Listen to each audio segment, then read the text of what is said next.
জাতীয় বিশ্ববিদ্যালয়ের 2025 সালের ডিগ্রি প্রথম বর্ষের রাষ্ট্রবিজ্ঞান প্রথম পত্রের পরীক্ষা আগামী 4 অক্টোবর অনুষ্ঠিত হবে। আজকের ভিডিওতে এই সাবজেক্টের একটি শর্ট এবং ফাইনাল সাজেশন শেয়ার করব।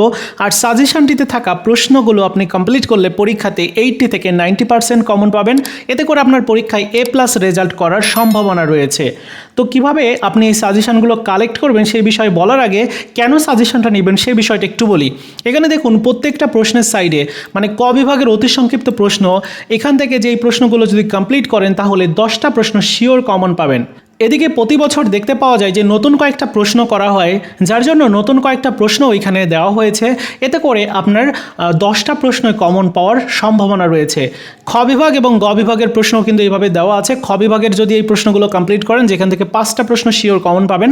সো আপনারা এই সাজেশন যদি নিতে চান তাহলে স্ক্রিনে একটা হোয়াটসঅ্যাপ নাম্বার দেখতে পাচ্ছেন, এই নাম্বারটিতে যোগাযোগ করবেন। প্রতিপত্রে মাত্র 20 টাকা দিয়ে আপনি ক বিভাগ, খ বিভাগ এবং গ বিভাগের উত্তর সহ সাজেশন নিতে পারবেন এবং আপনার সেই সাজেশনগুলো কমপ্লিট করলে পরীক্ষাতে 80 থেকে 90% কমন পাবেন। যেহেতু পেইড সাজেশন, যার জন্য আর বিস্তারিত সবগুলো প্রশ্ন দেখাচ্ছি না, আপনারা কালেক্ট করে নেবেন স্ক্রিনে দেখানো হোয়াটসঅ্যাপ নাম্বারটিতে যোগাযোগ করার মাধ্যমে।